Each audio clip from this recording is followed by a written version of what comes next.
Good morning dear students. मैं आपका mentor प्राज्ञ शर्मा एक बार फिर से स्वागत करता हूं कोही इंटरनेशनल स्कूल के ऑनलाइन प्लेटफॉर्म पर। और आज के वीडियो में आप मेरे साथ स्टडी करने वाले हैं सप्लीमेंट्री बुक मूवमेंट, इसके लेसन नंबर 3 की, जिसका टाइटल है ईश्वरन द स्टोरी टेलर। जैसा कि आपने प्रीवियस वीडियोस देखे, प्रीवियस वीडियोस से आपको बहुत अच्छी तरह से पता लग गया कि अपन स्टडी कर रहे हैं ईश्वरन द स्टोरी टेलर, अर्थात ईश्वरन एक कहानी सुनाने वाला। इसके बारे में जो ये चैप्टर है ये लिखा गया है आर.के. लक्ष्मण के द्वारा। आर.के. लक्ष्मण ने इस चैप्टर में 2 कैरेक्टर लिए हैं, एक का नाम है महेंद्र और एक का नाम है ईश्वरन।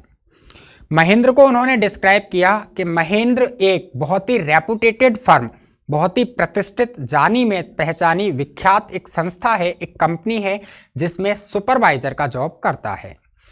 ईश्वरन को उन्होंने डिस्क्राइब किया कि Eswaran is a cook, Eswaran एक खाना बनाने वाला है और महेंद्र का सहयोगी है। उन्होंने आगे क्वालिटी डिस्क्राइब की ईश्वरन की कि ईश्वरन नाम का जो खाने बनाना का काम करने वाला व्यक्ति है, उस व्यक्ति के अंदर 2 अमेजिंग कैपेसिटी, 2 अद्भुत क्षमताएं, 2 अद्भुत गुण हैं। जिसमें पहला गुण उन्होंने बताया कि इस व्यक्ति के अंदर सबसे पहला और सबसे प्रभावी जो गुण है वो ये है कि यह किसी भी विषय पर, किसी भी वाक्य पर, किसी भी टॉपिक पर अपने मन में एक बहुत ही लंबी काल्पनिक नाटक, काल्पनिक कहानी या काल्पनिक जो किस्सा होता है उसके ताने बानों को बुनने में माहिर है। अर्थात कहने का मतलब अपन ये कह सकते हैं कि आप ईश्वरन नाम के रसोइया के आगे किसी भी एक विषय की शुरुआत कर दीजिए, इसको कोई भी एक बिंदु दे दीजिए, ये उस बिंदु पर बहुत लंबी चौड़ी एक काल्पनिक कहानी आपको सुनाने लग जाएगा। अर्थात हर विषय पर इसके पास कहानी उपलब्ध है। दूसरी क्वालिटी है इसकी कि इसके अंदर एक और अद्भुत गुण है और वो ये है कि यह दूर दूर तक वीरान जो क्षेत्र होता है उस क्षेत्र में एक आश्चर्यजनक रूप से ताजी सब्जियां और सब्जियों को पकाने के जो मसाले, जो पदार्थ होते हैं उनको उत्पन्न करने में माहिर है। बहुत ही यूनिक क्वालिटी है। और ईश्वरन जो है वह महेंद्र के साथ बिना किसी टीका टिप्पणी के, बिना किसी आलोचना के, बिना किसी आपत्तिजनक स्थिति के पीछे पीछे चलता है। अर्थात जहां कहीं भी महेंद्र का तबादला होता है ईश्वरन उसके साथ नौकरी के लिए उसके पीछे पीछे चलता है। तो वो कहीं ना कहीं रात्रि होती है और रात्रि में अपने बॉस के साथ अर्थात महेंद्र के साथ बैठकर बातचीत करता है, कहानी को उससे सुना करके उसका टाइम पास करता है और कहीं ना कहीं टीवी की जो एब्सेंस होती है, जो अनुपस्थिति होती है, उस अनुपस्थिति को कम करता हुआ भी नजर आता है। इसमें महेंद्र का एक साइलेंट फीचर डिस्क्राइब किया आर.के. लक्ष्मण ने कि महेंद्र जो है वह इस ईश्वरन के द्वारा सुनाई गई सभी कहानियों को बिना किसी टीका टिप्पणी के बहुत ही ध्यान लगा करके सुनता है। अर्थात जब ईश्वरन कहानी सुनाना प्रारंभ करता है तो महेंद्र उसको बीच में टोकता नहीं है, वो जो कहता है उसको बड़े ध्यानपूर्वक सुनता है और मजा लेता है और जब नींद आती है तो वह सो जाता है। तो एक दिन वह कहानी सुना रहा होता है महेंद्र को कि श्रीमान, जहां से मैं आया हूं वो लकड़ियों के लिए प्रसिद्ध क्षेत्र है, वहां पर बहुत भारी भरकम शरीर के हाथी होते हैं, हष्ट-पुष्ट होते हैं। उन हाथियों के माध्यम से लकड़ी के बड़े बड़े गट्ठों को बड़ी बड़ी गाड़ियों में रखा जाता है। कहते कहते अचानक ही शुरू करता है कि एक दिन एक हाथी उस लकड़ियों के बाड़े से बच निकला और बच निकलने के बाद हमारे कस्बे की मुख्य सड़क पर आया और अपने मनमाने तरीके से, अपने उद्दंडता पूर्वक जो तरीके होते हैं उन तरीकों से विभिन्न प्रकार की जो दुकानें थी, विभिन्न सामान को बेचने की जो दुकानें थी, उन दुकानों को तोड़ता हुआ चला गया। और इस प्रकार की क्रियाओं को करते हुए, इस प्रकार का प्रदर्शन, इस प्रकार का हिंसक जो तांडव होता है उस तांडव को मचाते हुए एक ईंट की दीवार को तोड़ करके हाथी जो है विद्यालय में प्रवेश कर गया। जैसे ही विद्यालय में गया तो विद्यालय के खेल के मैदान में बहुत सारे बच्चे खेल रहे थे। वो उस हाथी को देख करके थोड़े से भयभीत हुए, आतंकित हुए और वो सब अपनी कक्षाओं में दौड़ गए और कक्षाओं में जाकर के अंदर से कसकर दरवाजा बंद कर लिया, कुंडी लगा ली। सारे के सारे अध्यापक भी डर गए और वह हड़बड़ी में विद्यालय भवन के ऊपर चढ़ गए।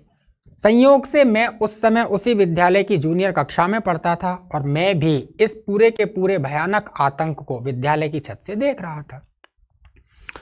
फिर अचानक ही उग्र रूप में आता है और जोश में आकर के कहता है, ऐसा होते, अर्थात मैं उस हाथी के तांडव को देख रहा था, तो हाथी के तांडव को देखते देखते अचानक ही पता नहीं मुझ में क्या हावी हुआ, मेरे ऊपर क्या सवार हुआ।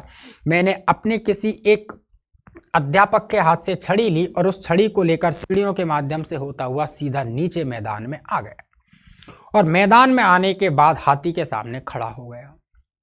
तब महेंद्र जो है एक्साइटेड हुआ, उत्सुक हुआ कि तूने ऐसा किया, हाथी के सामने आ गया। महेंद्र के मन में कहानी को आगे सुनने की ललक उत्पन्न हुई कि जब ये हाथी के सामने आ गया तो हाथी ने क्या किया, इसको मारा कि क्या हुआ क्या नहीं हुआ।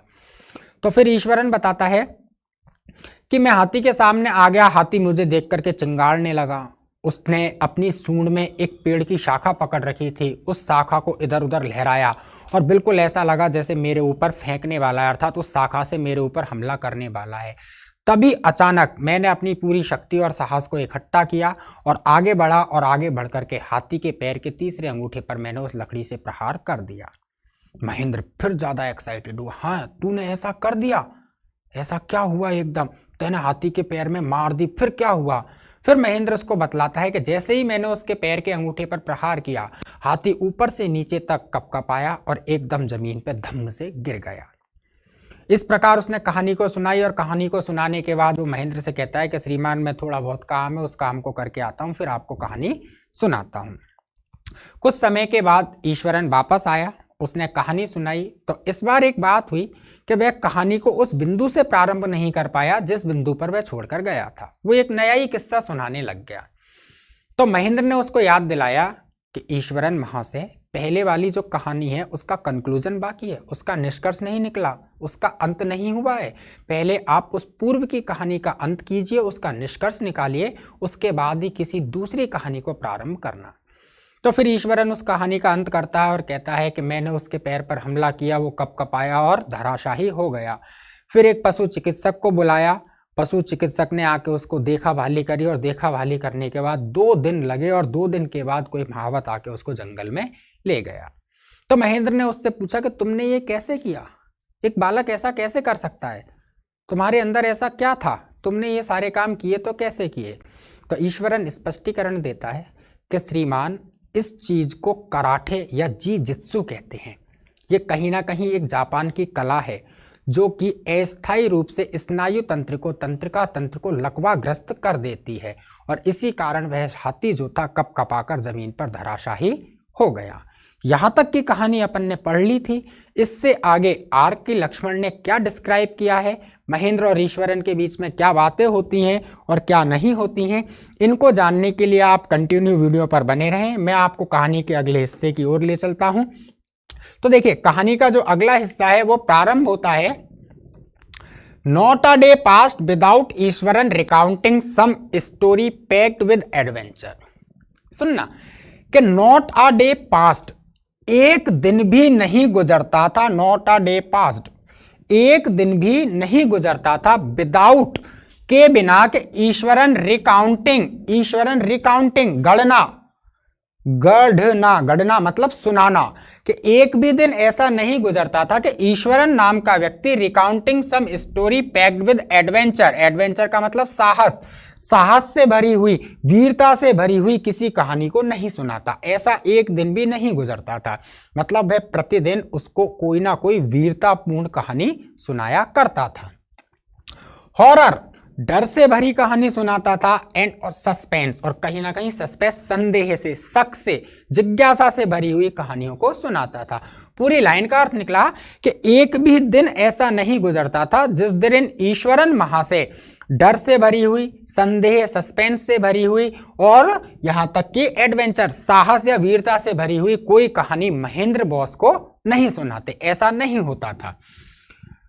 Whether the story was credible और नॉट, वेदर चाहे तो द स्टोरी जो कहानी थी वह कहानी वाज क्रेडिबल और नॉट, विश्वसनीय हो या ना हो, कि कहानी विश्वास करने लायक हो या ना हो, कुछ भी हो, उसको कहानी सुनानी और महेंद्र को सुननी।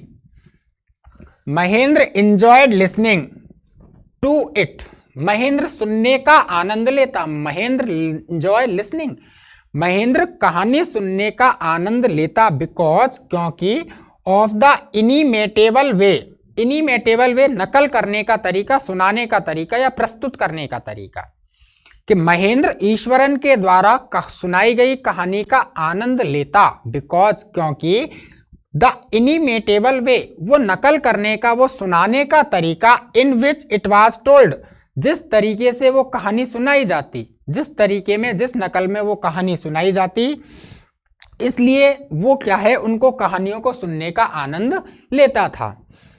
Eswaran seemed to more than make up for the absence of TV in Mahendra's living quarter. पूरी की पूरी लाइन है।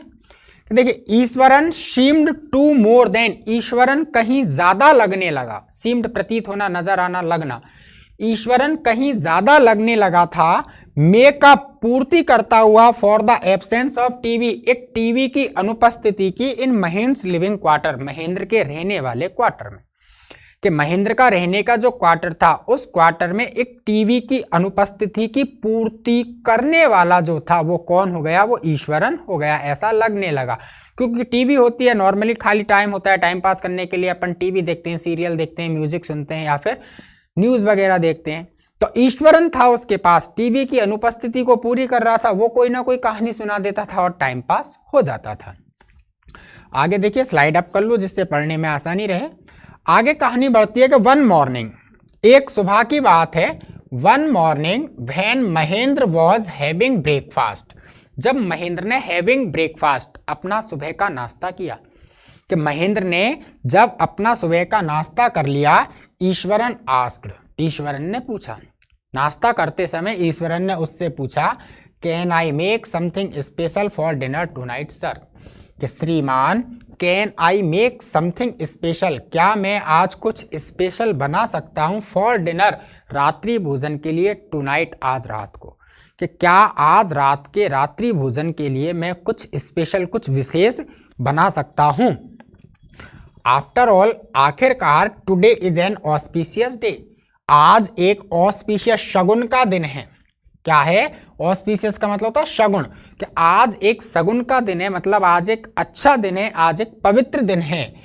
अकॉर्डिंग टू ट्रेडिशन, परंपराओं के अनुसार, वी प्रिपेयर, हम तैयार करते हैं, वेरियस डेलिकेसीज, विभिन्न प्रकार के पकवान, to feed the spirit of our ancestor, हमारे एंसेस्टर, पूर्वज, के हमारे पूर्वज जो हैं, उन पूर्वजों की स्पिरिट, आत्माओं को खिलाने के लिए, टुडे, आज के दिन, सर, श्रीमान। वापस कहता हूं कि वो कहता है कि आखिरकार, today is an auspicious day, आज एक शगुन का दिन है, एक महत्व का दिन है, और आज के दिन, अकॉर्डिंग टू ट्रेडिशन, परंपरा जो है, उन परंपराओं के अनुसार, बी प्रिपेयर वेरियस डेलिकेसीज, हम विभिन्न प्रकार की स्वादिष्ट चीजें, विभिन्न प्रकार के स्वादिष्ट पकवान बनाते हैं, to feed the spirit of our ancestor, हमारे पूर्वजों की आत्माओं को खिलाने के लिए। कहने का मतलब कहीं ना कहीं श्राद्ध है।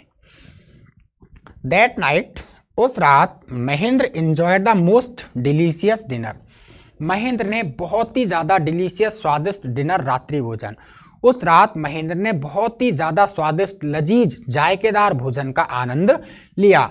एंड और complimented Eswaran on his culinary skill, और क्लिनरी स्किल, पकाने का जो गुण होता है, ईश्वरन के पकाने के गुण के लिए, ईश्वरन ने जो खाना बनाया था उस गुण के लिए, उसकी उस कलाकारी के लिए कॉम्प्लीमेंटेड, कहीं ना कहीं उसने कॉम्प्लीमेंट दिया, कॉम्प्लीमेंट तारीफ की, टीका टिप्पणी कर दी।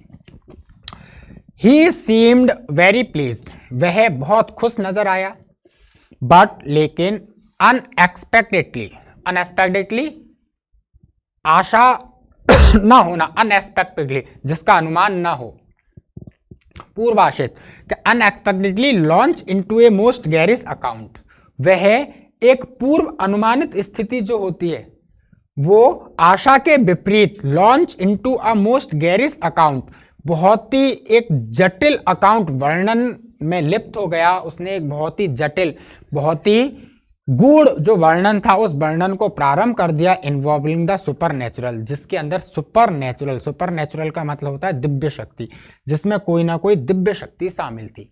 अब मैं समझाता हूं, समझना, कि उस दिन महेंद्र ने बहुत ही स्वादिष्ट भोजन का आनंद लिया, और आनंद लेने के बाद उस ईश्वरन ने जो भोजन पकाया था, उसके पकाने के गुण के लिए उसकी तारीफ की, उसको कॉम्प्लीमेंट दिया। इस बात को सुनकर के ईश्वरन थोड़ा खुश नजर आया, प्रसन्न आया, लेकिन अनएक्सपेक्टेडली, आशा नहीं थी, उम्मीद नहीं थी, फिर भी उसने क्या किया, एक मोस्ट गैरिश अकाउंट, एक बहुत ही गूढ़, बहुत ही पेचीदा जो एक वर्णन होता है, उस वर्णन को प्रारंभ कर दिया और अपने वर्णन में सुपर नेचुरल, कहीं ना कहीं एक दिव्य जो चीजें होती हैं, अद्वितीय जो चीजें होती हैं, उन चीजों को शामिल कर लिया। अब वो क्या थी देखिए, तो उसके लिए स्लाइड अप करते हैं और वो कहना चालू करता है, अपना अकाउंट सुनाता है, अपना वर्णन करता है। वो कहता है, यू नो सर, श्रीमान आप जानते हो, दिस एंटायर फैक्ट्री एरिया, यह फैक्ट्री का एंटायर पूरा का पूरा संपूर्ण, दिस एंटायर फैक्ट्री एरिया, कि फैक्ट्री का ये पूरा का पूरा क्षेत्र, वी वर ऑक्यूपाइंग, ऑक्यूपाइंग का मतलब था कब्जा करना, अधिकार में होना, वी वर ऑक्यूपाइंग, जिस पर हमारा अधिकार है, कि ये फैक्ट्री की पूरी जगह जहां हम रह रहे हैं, जिस पर हमारा अधिकार है, was once a burial ground, कभी किसी समय किसी जमाने में ब्यूरियल ग्राउंड, ब्यूरियल ग्राउंड का मतलब था कब्रिस्तान, कि किसी जमाने में ये जगह क्या थी, एक कब्रिस्तान थी, एक शमशान थी। ही स्टार्टेड, इस लाइन से उसने अपनी कहानी को, अपने वर्णन को प्रारंभ कर दिया। Mahendra was jerk out of the pleasant reverie he had drifted into after the satisfying meal. तो देखिए, Mahendra was jerk out, Mahendra थोड़ा सा जर्क आउट, पीछे हटना, पीछे जाना, अर्थात झटका लगना, कि महेंद्र को थोड़ा सा झटका लगा, महेंद्र थोड़ा पीछे हटा। द प्लीजेंट रिवाइव, उस सुखद अनुभूति से ही है drifted into after the satisfying meal, जिस सुखद अनुभूति में वह सेटिस्फाइंग मील, एक संतुष्टिप्रद, एक बहुत ही अच्छा और जायकेदार भोजन करने के बाद ड्रिफ्टेड, लहर रहा था, खो रहा था, गोते लगा रहा था, कुछ भी अर्थ लगा लो, कि एक संतुष्टिप्रद, एक बहुत लजीज, आनंददायी, एक जायकेदार जो भोजन था, उस भोजन का आनंद लेने के बाद महेंद्र, ईश्वरन का जो बॉस था, वह बॉस एक बहुत ही ज्यादा प्लीजेंट रिव्यू, सुखद अनुभूति को महसूस कर रहा था। अचानक ही उस सुखद अनुभूति में खलल पड़ी, उसको झटका लगा और वो थोड़ा सा पीछे हो गया। कब? जब उसने ये वाली बात कही कि श्रीमान, ये धरती, ये जगह, ये फैक्ट्री जिस पर आज अपना अधिकार है, किसी जमाने में कब्रगाह थी, कब्रिस्तान थी। I knew on the first day itself, मैं इसे पहले ही दिन जान गया। आई न्यू, मुझे मालूम चल गया, मैं जान गया था। द फर्स्ट डे इटसेल्फ, इसे पहले ही दिन। व्हेन आई सा अ ह्यूमन स्कल, जब मैंने ह्यूमन स्कल, एक मानव कंकाल को, लेइंग ऑन द पाथ, रास्ते में पड़े हुए देखा। Even now I come across a number of skulls, even now, तब से अब तक, कि इवन नाउ, तब से अब तक, आई कम अक्रॉस, कम अक्रॉस का मतलब मिलना, देख लेना, सामना हो जाना।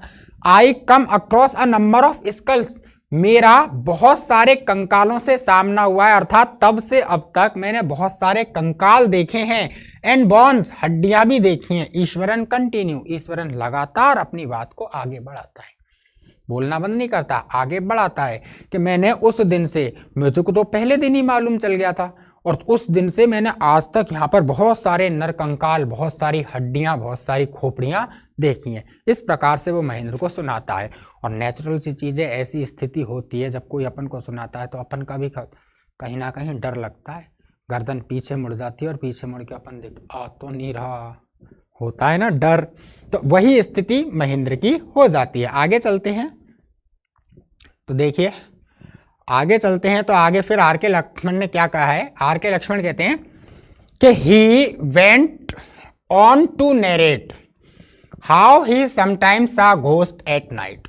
ही went on to narrate, went on जारी रखना, he went on to narrate, वह वर्णन करना, अर्थात अपनी कहानी को सुनाना जारी रखता है। और कहता है how he sometimes saw ghost at night, कि उसने कभी कभी रात में भूत भी देखे हैं। कहानी सुनाता है, जारी रखता है, बोलना बंद नहीं करता है, कि मैंने कभी कभी रात में यहां पर घोस्ट, भूत भी देखे हैं। I am not easily frightened by these things sir. फिर एक चीज कहता है, बहादुरी की बात, खुद को सही साबित करने के लिए, कि सर, श्रीमान, I am not easily frightened by these things, मैं इन चीजों से, अर्थात मैं ये भूत प्रेत जैसी चीजों से इजिली, आसानी से फ्राइटेंड, डरता नहीं हूं। मैंने देखे हैं, लेकिन मुझे इन चीजों से आसानी से डर नहीं लगता है। I am a brave fellow, मैं एक बहादुर व्यक्ति हूं, मैं एक बहादुर प्राणी हूं। बट लेकिन वन हॉरिबल घोस्ट, एक भयानक भूत ऑफ अ वुमन, एक महिला का, अब डरा रहा है, अब कह रहा है कि one horrible ghost of a woman, के एक महिला का भयानक बहुत ही ज्यादा डरावना भूत, which appears off and on at midnight during the full moon. Appears off दिखाई दिया, समझना कि एक महिला का बहुत ही भयानक डरावना भूत जो कि एपियर्स ऑफ मुझे दिखाई दिया ऑन एट मिडनाइट मध्य रात्रि को during the full moon. Full moon का मतलब पूरी पूर्णमासी चंद्रमा की रात, कि पूरी चंद्रमा की रात अर्थात पूर्णमासी की रात थी, उस पूर्णमासी की रात मुझे एक महिला का बहुत ही भयानक और डरावना भूत दिखाई दे गया। इट इज एन अगली क्रीचर, वह एक अगली बहुत ही कुरूप बहुत ही ज्यादा भद्दा सा प्राणी था। विद मैटेड हेयर, जिसके बाल मैटेड उलझे हुए थे, मैटेड हेयर कि वह जो भूत था महिला का वह बहुत ही भद्दा डरावना था, उसके बाल उलझे हुए थे। एंड और श्रिवल्ड फेस, चेहरे पर झुर्रियां पड़ी हुई थी। Like a skeleton holding a fetus in its arm, और लाइक अ स्केलेटन, एक कंकाल की तरह था, और उस कंकाल ने फेटस, फेटस का मतलब होता है नवजात, जिसे अपन कह सकते हैं भ्रूण, कि उस कंकाल ने इन इट्स आर्म, अपने हाथ में अपनी भुजा में एक भ्रूण को पकड़ रखा था। वापस समझे कि वो कहता है कि श्रीमान मैंने एक रात, पूर्ण चंद्रमा की जो रात थी, पूर्णमासी की रात थी, उस रात मैंने एक महिला के बहुत भयानक भूत को देखा। उसके चेहरे पर झुर्रियां पड़ी हुई थी, उसके बाल उलझे हुए थे, एकदम हड्डियों का कंकाल नजर आ रहा था, और उसने अपने हाथ में क्या है, एक फेटस, एक भ्रूण को, एक नवजात शिशु को पकड़ रखा था। Mahendra शिवर्ड at the desperation and interrupted rather sharply. Mahendra शिवर्ड, Mahendra कांप गया, महेंद्र डर के मारे कांप गया। एंड इंटरप्टेड रादर शार्पली, और इंटरप्टेड हस्तक्षेप करना, बीच में बोलना या टोक देना, और बहुत तेजी से, बहुत जल्दी से, बिना सोचे समझे एकदम बीच में बोल गया। नहीं तो महेंद्र की क्वालिटी क्या थी, वो बिना क्रिटिकल कमेंट के उसकी बातों को सुनता था, लेकिन इस बात पर आकर के वो डर से कांपा, और डर से कांप करके उसने उसको इंटरप्टेड, बीच में रोक दिया, हस्तक्षेपित कर दिया, अर्थात वो बीच में बोल गया और कहने लगा यू आर क्रेजी ईश्वरन, कि Ishwaran you are crazy, Ishwaran तू पागल हो गया है क्या।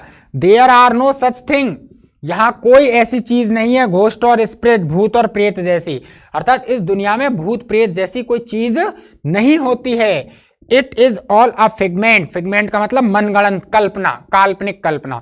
It is all figment of your imagination, यह तो केवल तेरी मन की कल्पना है, यह तो तेवर तेरी कल्पनाओं के ताने बाने हैं, नहीं तो भूत प्रेत जैसी चीज इस दुनिया में नहीं होती है। Get your digestive system examine, अपने पाचन तंत्र का अर्थात अपने पेट का इलाज करा, अपने पेट को एग्जामिन चेक करवा। एंड और may be your head as well, और उसी प्रकार से अपने सिर का भी इलाज करा, अपनी खोपड़ी को अर्थात अपने दिमाग को भी चेक करवा। यू आर टॉकिंग नॉनसेंस, तू पूरी तरह से नॉनसेंस, बकवास कर रहा है और कुछ नहीं कर रहा, तेरी बातों में कोई सार तत्व नहीं है, जो तू कह रहा है वो कहीं भी तथ्य में नहीं है, विद्यमान नहीं है, ये सब तेरी मनगढ़ंत कल्पनाएं हैं। क्लियर है, आज के लिए इतना ही काफ़ी है, इससे आगे के वीडियो में क्या होता है वो आगे के वीडियो में पता चलेगा। तो कहने का मतलब इससे आगे की कहानी को जानने के लिए आप लगातार वीडियोस देखते रहें और मुझे फॉलो करते रहें। थैंक यू बच्चों।